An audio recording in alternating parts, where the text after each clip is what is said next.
Friends, it's June 30th, about to go into July 2025. Coming at you with what I do a lot of, take an example and I want to use it to help teach the general principle. Use it as a springboard to talk about a larger topic. So this morning we had a guy start a fire and fire department shows up and he shoots and kills two of them. They ended up dying with a rifle, and more police and things show up, and some police were shot as well. Since this was this morning, we may know the status of them by now, but I don't know. I'm not particularly interested in you becoming an expert on this current event. What I want you to do is take it to understand a larger principle. And so this topic is how America's not configured, not set up, not structured to deal with modern threats. And so our enemies know us, studied us, and know our weaknesses, and will play to our weaknesses, right? Anybody that wants to win does that. The opposing football team does that. Where's that other football team the weakest? Let's do that. So our weaknesses are there to be used against us, and this is true with America's enemies. And so police and things, we're structured. Our services, we pay taxes, we get fire department, we get police, we get hot ambulances, we get things like this because we paid for them. We pay a lot for them. We pay a lot in taxes to get these services, and they're structured, police are structured really to deal with a lone shooter, and maybe, when there's two shooters, but not the sleeper cell activations that we're going to see. 5, 7, even more shooters at a time. Well, I'm not saying this was a sleeper cell. I don't know the details about it, but all I know is that this was apparently a lone shooter, as far as we know, and new details could emerge, but he starts a fire to get firemen to show up so he can shoot and kill firemen. So our social services are used against us. Responders responding to a threat, doing the job that we've paid them to do, they're then targeted, and two of them were killed. And police were injured. So once they realize, hey, we're being shot at by aimed gunfire, not just random bursts, not wild shooting. Somebody is using a rifle to aim at us. I don't know the details of the rifle. And again, I don't care about these specifics, and I might even get some of these factoids, these exact numbers. I might get it slightly wrong. I don't really care. It's not about this. This is an example. So, firemen are not used to getting shot at when they show up to help put out a fire. America's trained and conditioned, and rightly so, understandably so, to look at these people as good guys, right? But the threats that America's about to be facing is, now firemen have to worry, am I being set up? Am I being, put into a place where there's a kill zone, where I'm targeted by one or more shooters as I'm trying to respond to this fire? Is this fire a setup to get me killed? America's not used to thinking that way. Our fire departments haven't had to think that way. We're not prepared to deal with that kind of threat. So police show up, more things show up, SWAT shows up. I think it was just over 50 responders end up showing up to this event. Now, my understanding is that the shooter killed himself. So we don't know him, his motives, his origins, things like that. And all this could be looked into, but that's not the point for what I'm trying to talk about. Let's talk about how America in general, and California in a more extreme version of this, has dealt with things. So when you had 50 plus emergency responders, fire, police, SWAT, and others, that cost the city an enormous amount of money. Let's shift the conversation to how America is also being attacked in other ways We see it in attacks on our aircraft carriers, and we see it in the warfare going on in both Israel and in Ukraine. And so we're seeing multiple warfare. Like, they may fire a missile at Israel that cost $500 to $1,000. That's the enemy missile. Israel shoots it down with our more advanced technology. We're so superior, but at a hefty expense. We're spending 10, 20, 30, 50 times as much money to defend as they are to attack. Now, these things will work, and it is sustainable as long as there's not many attacks. So let's talk about how, talking about all of these things. It's part of the larger picture, the way I see it anyway. And let's talk about California. There's a mountain lion in the area. Well, how do we deal with the mountain lion? Well, California thinking is you spend $100,000+ to carefully, humanely, sweetly relocate, capture, drug, and relocate multiple people, multiple city resources, that precious dear mountain lion to hundreds of miles away from people. And there's a lot of barren, empty, open areas in California. So they've got supposedly remote area. So and then we get to feel good about ourselves. We were so virtuous. See, we didn't have to hurt the poor mountain lion. We just need to show them a better place to live. Here, you go live over there away from us, and problem solved, right? Well, that's an incredibly, outrageously, never before in the history of planet Earth has such things been done, where ridiculous amounts of money are being spent to solve the problem that there's a mountain lion in an urban neighborhood. In Texas, right, we don't spend $100,000. There's a mountain lion. We'll use a 60-cent bullet. Mountain lion is dead. Problem solved. These are completely, utterly, and incompatible mindsets of how to deal with the problem. Now, if you've got a state such as California, it taxes its people to death on top of all the already high taxes in America multiple ways, then you can sustain that as long as there's, only one mountain lion every, 4 months or something that you have to deal with. But you can't sustain that model if there's 10 mountain lions a day and you're spending $1 million a day to relocate 10 mountain lions to their own territories where they're not competing with each other, attacking each other, fighting for turf, right? So this model works as long as you have ridiculous amounts of money to spend. And how does the state or the nation have ridiculous amounts of money to spend like this? By taxing us.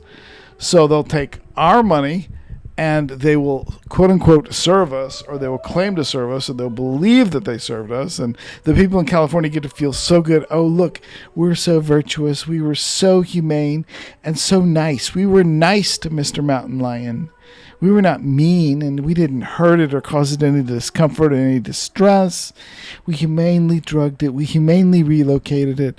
And so what is the benefit of doing it that way? You get to feel good about yourself. You get to, as the term has now been known for multiple years, you get to virtual signal, right? Same thing Jesus talked about. You Pharisees, when you go to pray, you do it as public as possible. You want everybody to know it.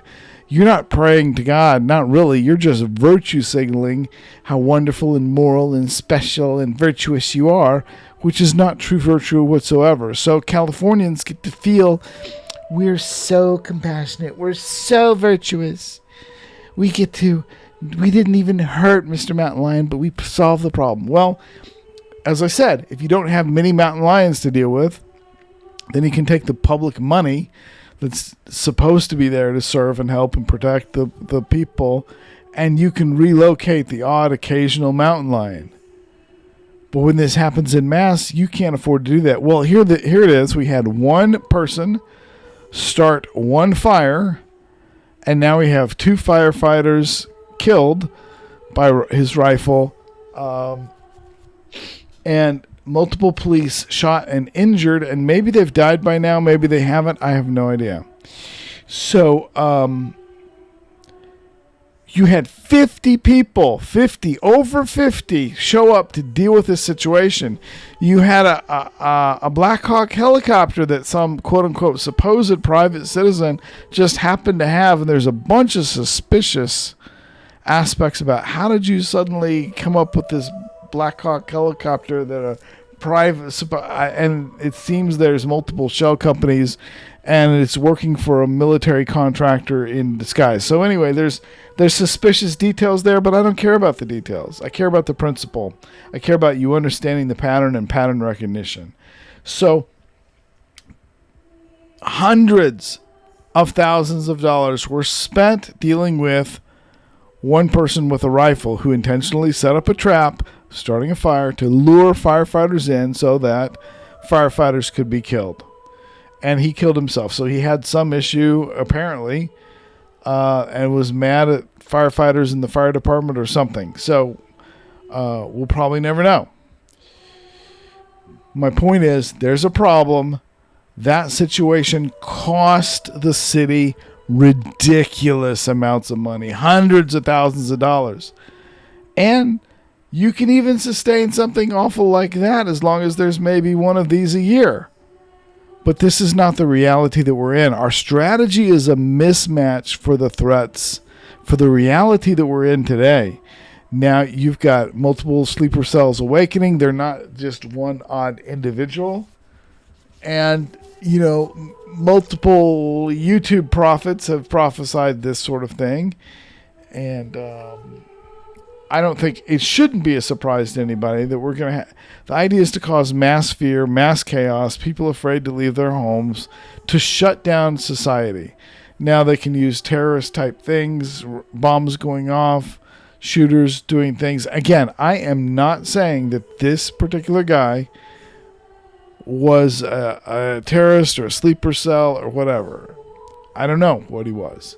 But I'm saying it is completely unworkable, unsustainable, and will bankrupt us. So California already has bankrupted itself, trying to play the role of Mr. Hero and be so virtuous and spend ridiculous amounts of money that they can't afford to spend dealing with every problem that comes along. And so Californians can pretend that they're such good, moral, wonderful, superior, enlightened people. But no, you're not. You're idiots. Your compassion has been weaponized against you to spend so much money that now people get hurt. Now they won't have enough money to spend on the other things. So stop spending money on the stupid mountain lions and so on and so forth. I just want to make that principle clear.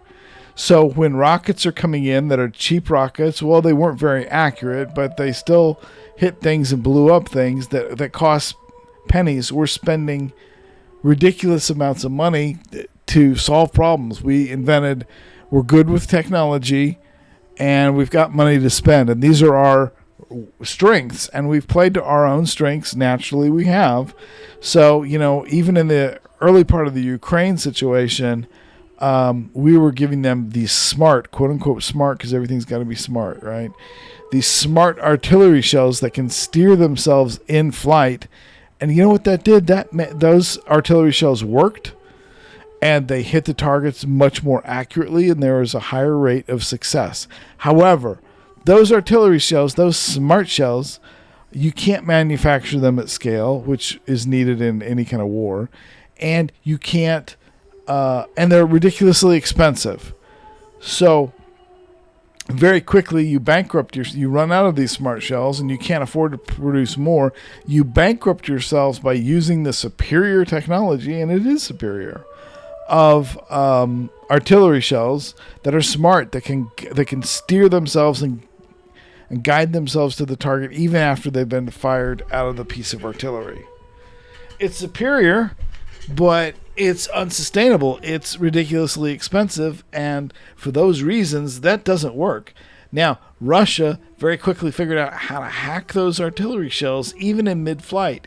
Even in the few seconds you've got between it firing and it landing, the shell could be hacked and then redirected so that now our fancy technology that's very expensive that does work, but it's very expensive, except it doesn't work because it gets hacked, and the shell is now redirected away from the target, and it's done very quickly. So our quote-unquote superior technology got neutralized fast, and so now we've stopped using these smart artillery shells, right? There was a response, there was evolution, the enemy adapted, and the enemy overcame our very expensive smart artillery shells.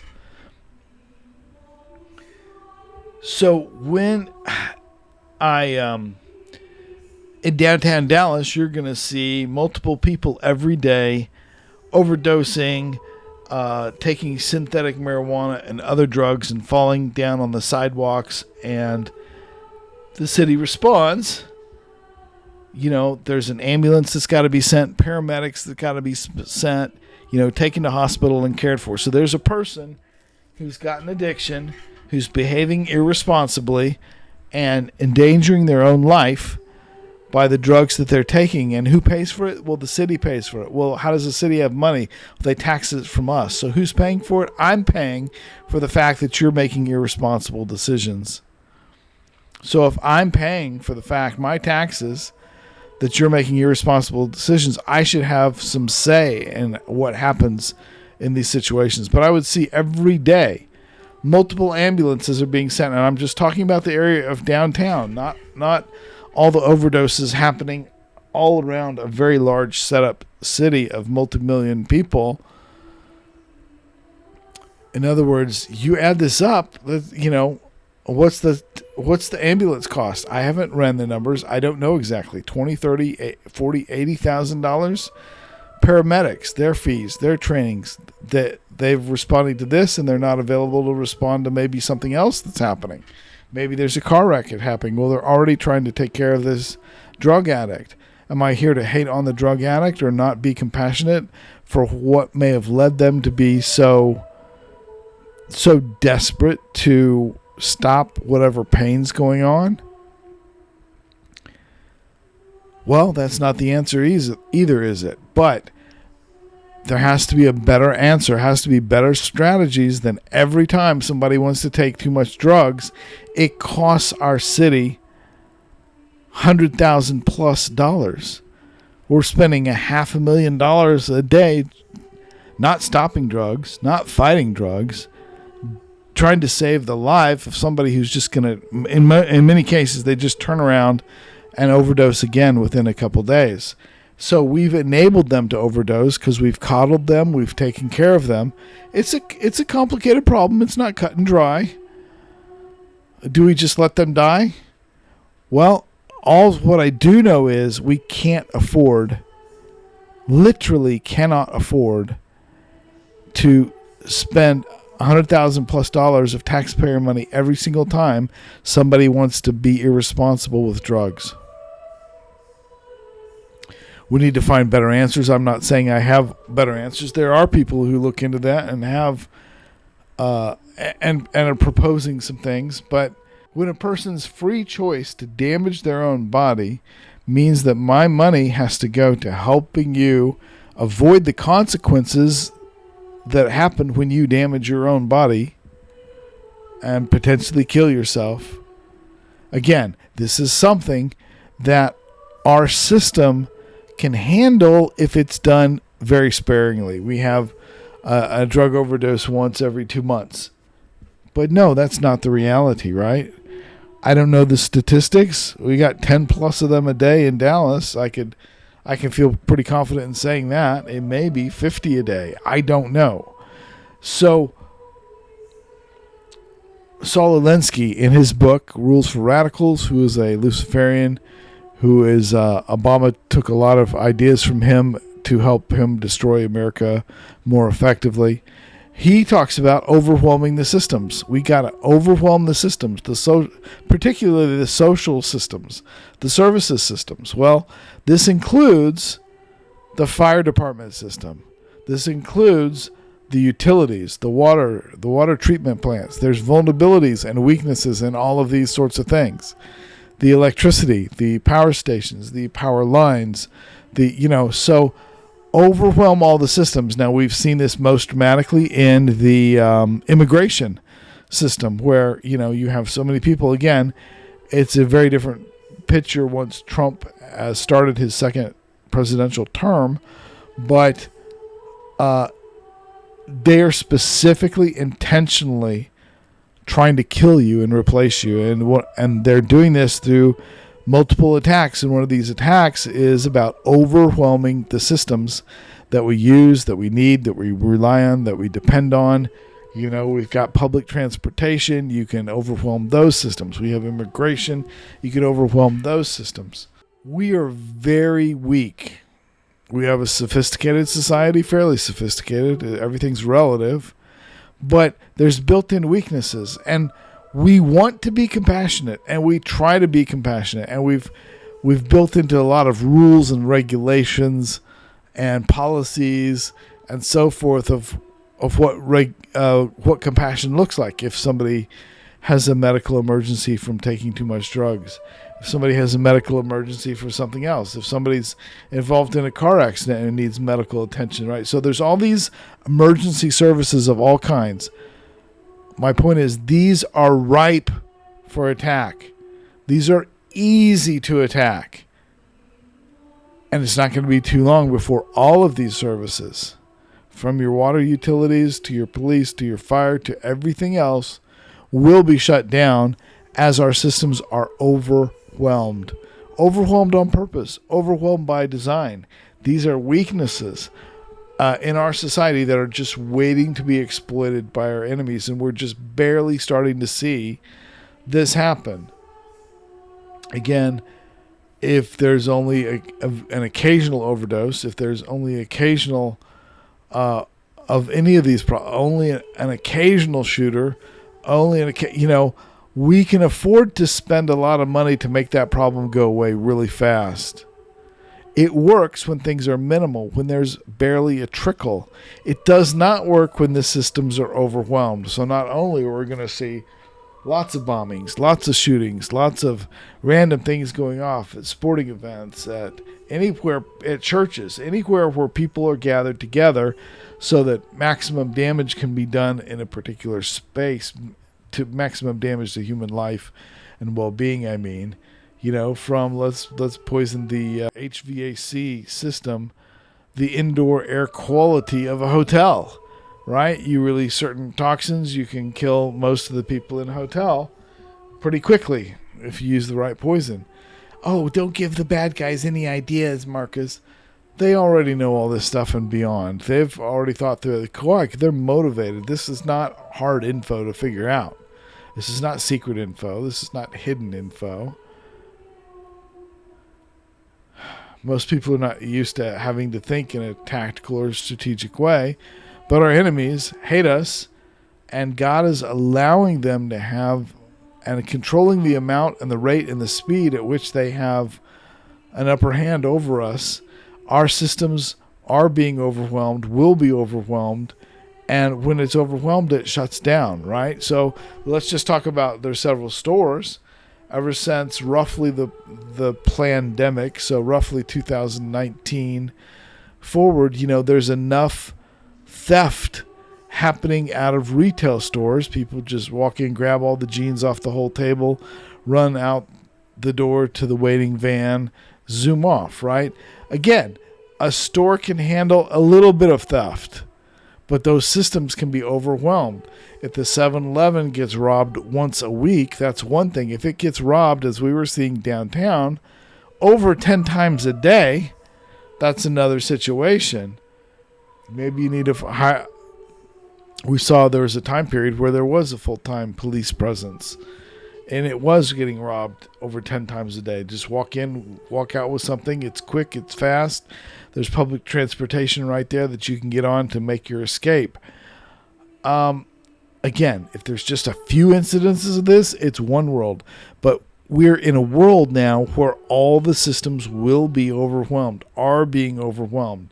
Supply chain, overwhelmed. Meat production systems, destroyed, overwhelmed.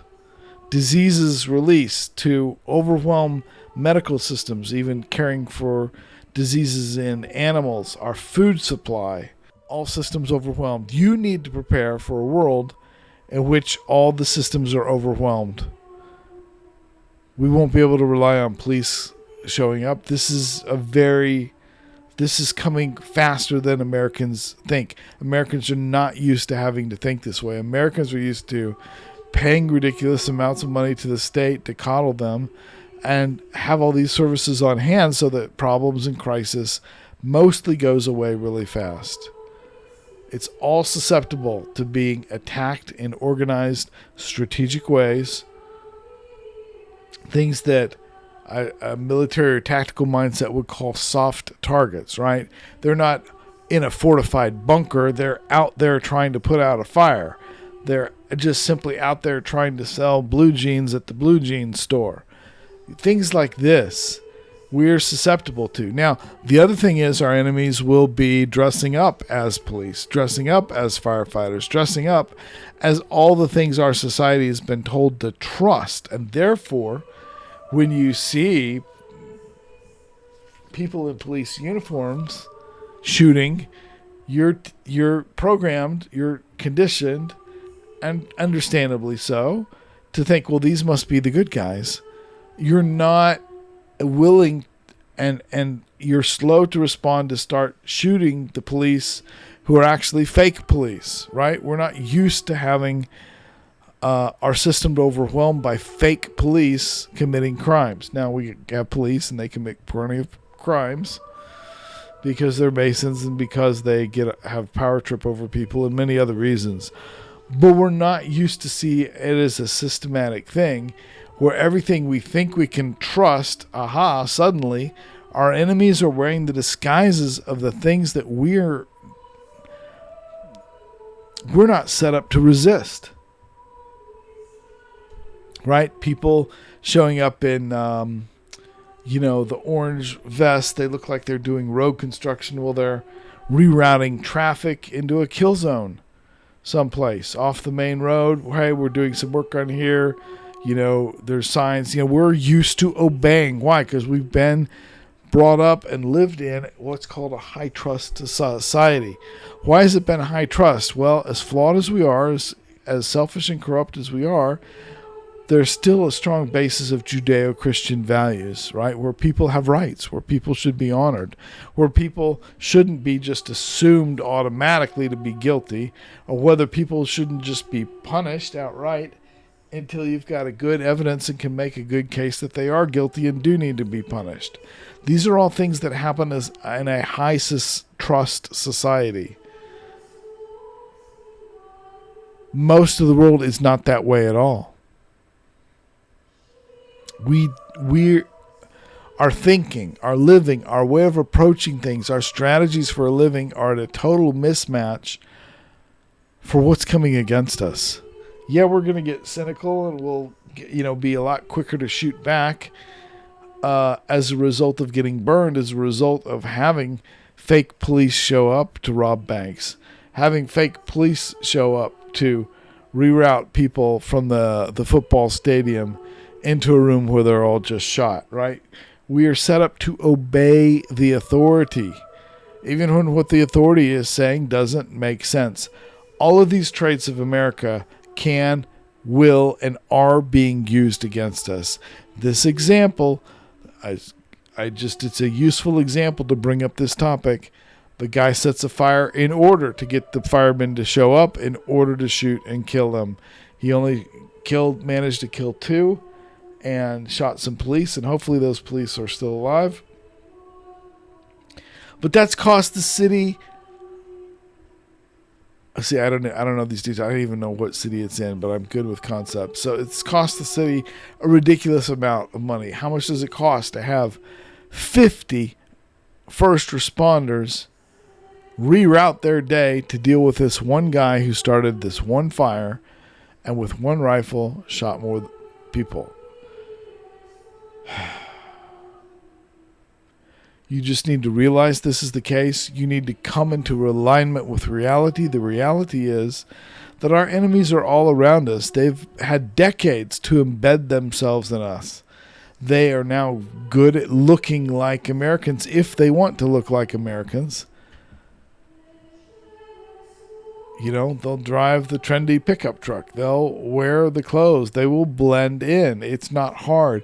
All of our accepting nature and all of our high trust nature makes it very easy pickings for them.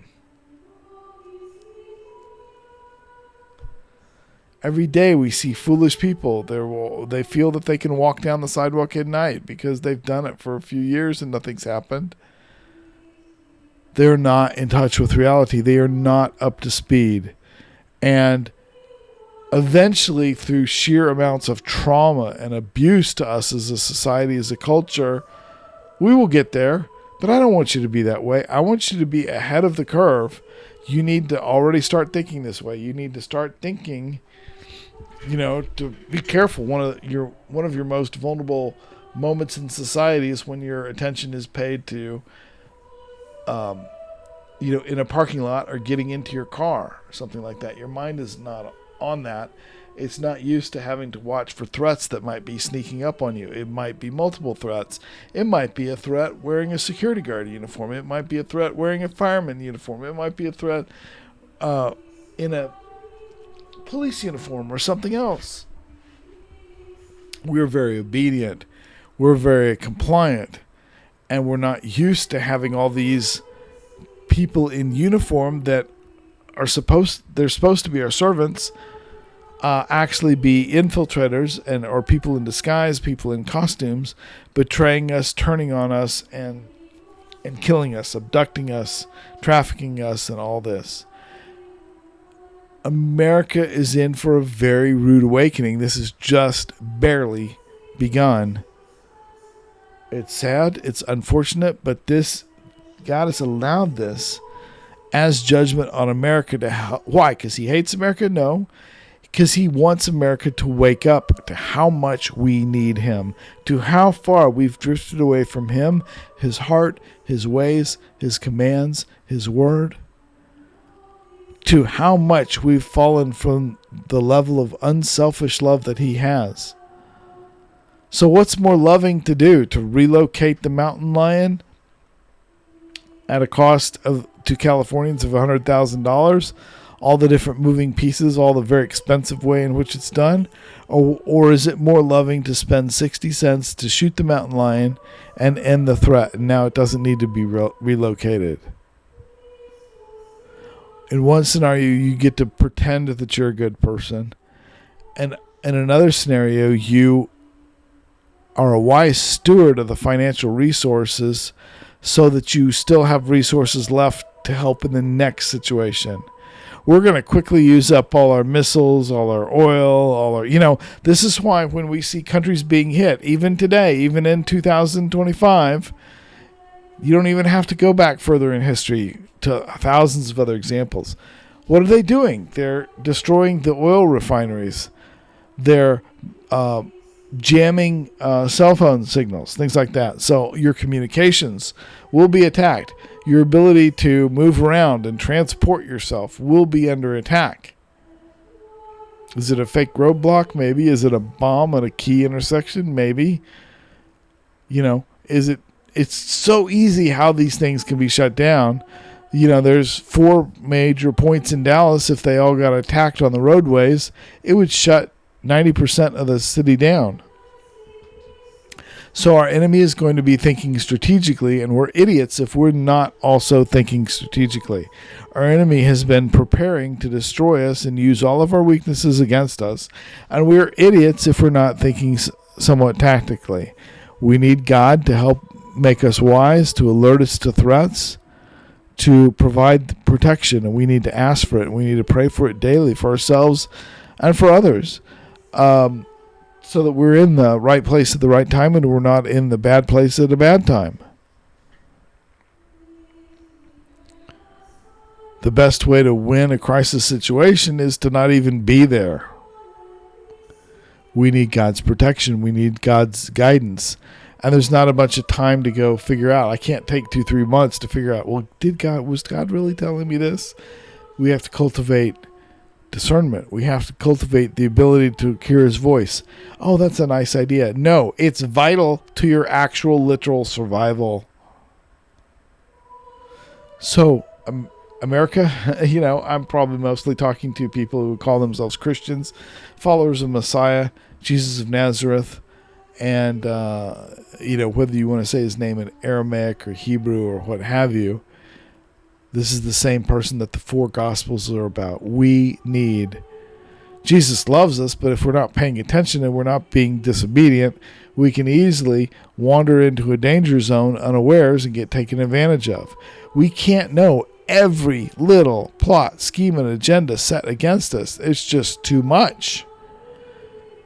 We can be smart and prepared as we can be, but we need God. It's ultimately God who is the author of life. It's ultimately God who keeps us safe. So, all of this to say that all of our systems, we ain't seen nothing yet. All of our systems will be overwhelmed, will be attacked. The sooner you start living your life with minimal dependence on these systems, the better. Sometimes I use the Uber system to get around. Well, that's a very fragile system. It relies on a whole bunch of stuff. It relies on people willing to be Uber drivers, even if it doesn't pay that much money. It relies on a whole system of cell phones under different brands, under different networks. It relies on that whole cell phone communication system. That can be attacked and shut down. That can be jammed and blocked. It requires, maps and GPS to help them navigate from point A to point B. Computer systems, all of this stuff requires, gas trucks to put gasoline in the gas stations so that drivers can have gasoline with which to drive us around in an Uber, right? So there's so many systems. Those aren't all the systems. That's just some of them. And as long as they're all working and everything comes together and it's all nice and dandy, it works. It's great. But there's so many vulnerabilities that if you destroy just one aspect of that, there's gas trucks are afraid to come to gas stations because they keep getting looted or blown up, right? Boom, you've shut down that whole thing. So we have been in such a high trust society. Yeah, we know there's crime. We hear bad things in the news and so forth.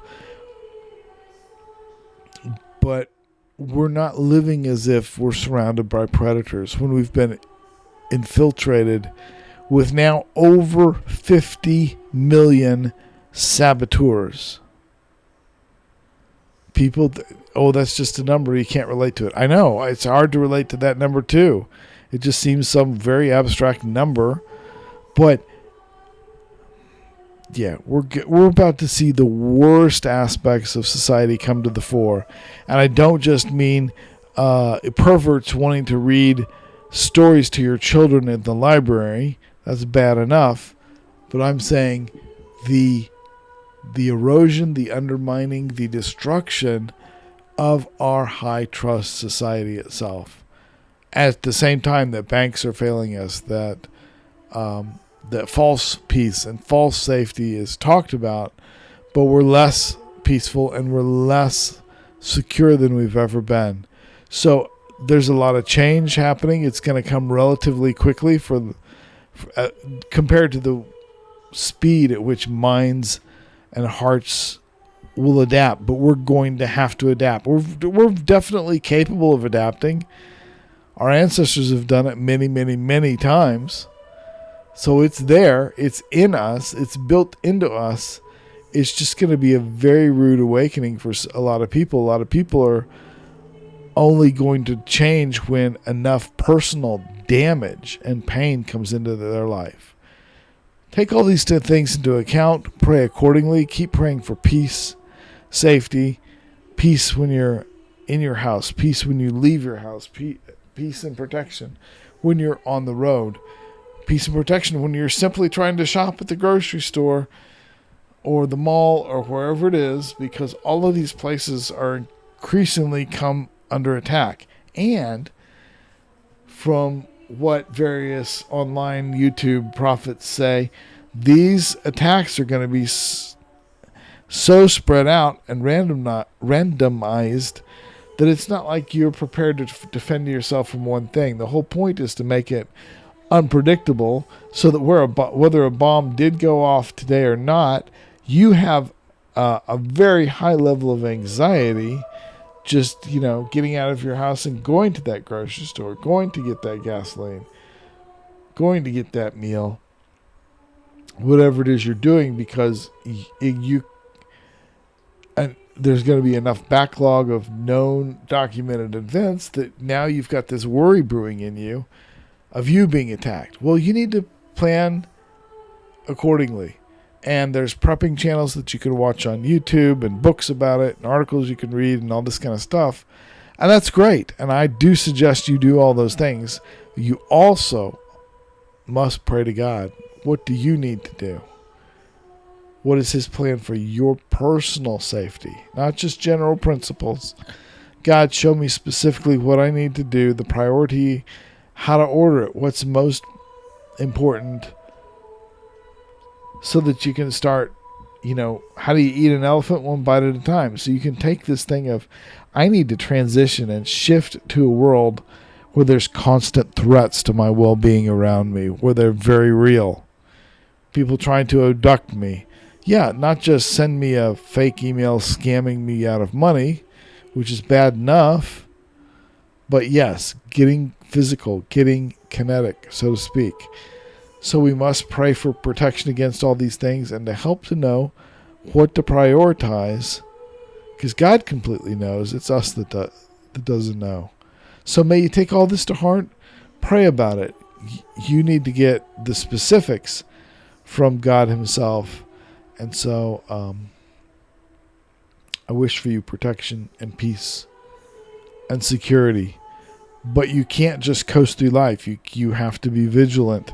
You have to care enough about those things to pray about those things. So in all of this, in the increasingly dangerous world, even as Trump is saying, hey, all this money is rolling into the USA because of tariffs and these other things, and things are about to get so much better. Well, there's going to be bombs and chaos and killings that are so random that you don't know what to be on the lookout for. So it's a sobering topic, but let's deal with it.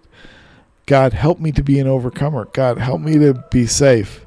God, help. What are there some items that I need to buy that you want me to buy, God? We have to be in communication with our Creator. May God bless you richly. Thank you for listening.